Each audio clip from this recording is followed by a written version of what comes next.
ಚಿಕ್ಕಮಗಳೂರು ತಿರುಪತಿ ರೈಲು ಮಾರ್ಗ ಇಂದು ಉದ್ಘಾಟನೆಯಾಗುತ್ತಿದ್ದು, ಈ ರೈಲು ಸಂಚಾರದಿಂದಾಗಿ ಮಲೆನಾಡಿನ ಜನರ ಬಹುದಿನಗಳ ಬೇಡಿಕೆ ಈಡೇರಿದಂತಾಗಿದೆ. ಆಂಧ್ರಪ್ರದೇಶ ಮತ್ತು ಕರ್ನಾಟಕದ ಮಲೆನಾಡು ಪ್ರದೇಶದ ನಡುವೆ ರೈಲು ಸಂಪರ್ಕ ವಿಸ್ತರಿಸುವ ಉದ್ದೇಶದಿಂದ ರೈಲ್ವೆ ಮಂಡಳಿಯು ತಿರುಪತಿ ಮತ್ತು ಚಿಕ್ಕಮಗಳೂರು ನಡುವಿನ ಹೊಸ ಸಾಪ್ತಾಹಿಕ ಎಕ್ಸ್‌ಪ್ರೆಸ್ ರೈಲು ಸೇವೆ ಪ್ರಾರಂಭಕ್ಕೆ ಕೇಂದ್ರ ಸರ್ಕಾರ ಇತ್ತೀಚೆಗೆ ಅನುಮೋದನೆ ನೀಡಿತ್ತು. ಇಂದು ರೈಲ್ವೆ ಖಾತೆ ರಾಜ್ಯ ಸಚಿವ ವಿ ಸೋಮಣ್ಣ ಹಸಿರು ನಿಶಾನೆ ತೋರಲಿದ್ದಾರೆ. ಆಂಧ್ರಪ್ರದೇಶ ಮತ್ತು ಕರ್ನಾಟಕದ ಮಲೆನಾಡು ಪ್ರದೇಶದ ನಡುವಿನ ಸಂಪರ್ಕವನ್ನು ಹೆಚ್ಚಿಸುತ್ತದೆ.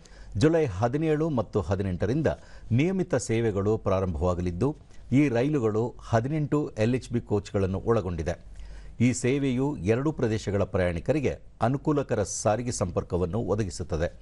ಈ ಸೇವೆಯ ಪ್ರಾರಂಭವನ್ನು ಸೂಚಿಸುವಂತೆ ದಕ್ಷಿಣ ಮಧ್ಯ ರೈಲ್ವೆ ಒಂದು ಬಾರಿ ನಡೆಯುವ ಉದ್ಘಾಟನಾ ವಿಶೇಷ ಎಕ್ಸ್‌ಪ್ರೆಸ್ ರೈಲನ್ನು ನಡೆಸಲಿದೆ. ಚಿಕ್ಕಮಗಳೂರು ತಿರುಪತಿ ವಿಶೇಷ ಎಕ್ಸ್‌ಪ್ರೆಸ್ ಇಂದಿನಿಂದ ಸಂಚಾರ ಆರಂಭಿಸಲಿದೆ.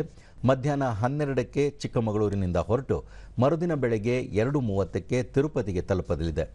ಈ ರೈಲಿಗೆ ಒಟ್ಟು 18 LHB ಕೋಚ್ಗಳು ಇವೆ. ಇದಲ್ಲದೆ ಇನ್ನೆರಡು ವರ್ಷಗಳಲ್ಲಿ ರಾಯದುರ್ಗ ರೈಲು ಸಂಚಾರವನ್ನು ಆರಂಭಿಸುವುದಾಗಿ ಭರವಸೆ ನೀಡಿದರು.